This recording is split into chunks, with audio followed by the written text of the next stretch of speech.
The newly appointed government whip in the Bermuda House of Assembly is under scrutiny after an embarrassing end to parliamentary proceedings on Friday. Compliance action of the Department of Immigration, aided by the new border management system. Point of order, Mr. Speaker. Point of order, yes. I don't think we have quorum.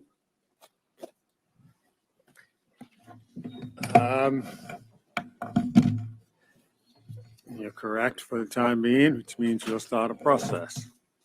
Minister, are you, the member has brought to the attention that we don't have a quorum at the moment, so we're going to give the appropriate time. Members were discussing amendments to the Immigration and Protection Act when a member of the opposition side brought House Speaker Dennis Lister's attention to the fact that there were not enough parliamentarians in the chamber to meet quorum.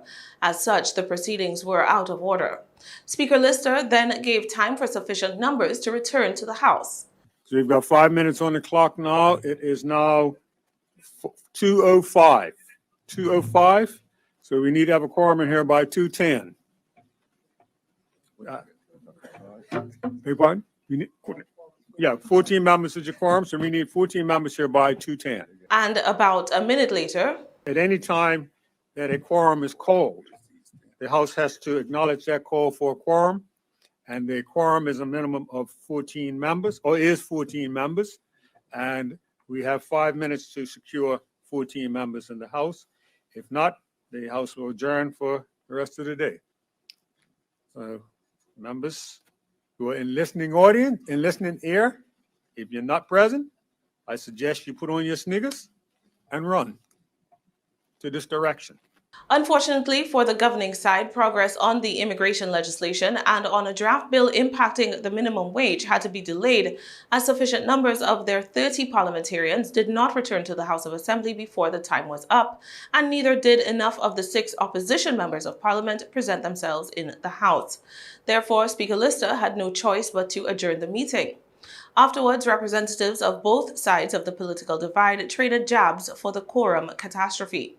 Neville Terrell, who was appointed government whip last month, said that the opposition called a quorum during a time when significant numbers of parliamentarians were out on lunchtime engagements. Premier David Burt himself, Terrell said, was meeting with residents of St. David's at the time the quorum call was made. Terrell said 11 government MPs were in the House, with 1 member from the opposition, 1 Bermuda Alliance. The 2 OBA MPs who left the floor before the quorum call was made did not return in the allotted time frame. However, OBA Deputy Leader Jarlin Richardson pushed back against Terrell's seeming attempt to blame the opposition for the legislative snafu. With 19 Progressive Labour Party MPs absent, Richardson said that the ruling party, quote, failed in their obligations. We held them to a higher standard. Terrell promised to ensure that moving forward, the government side, quote, will always have the required numbers present to advance the government's legislative agenda.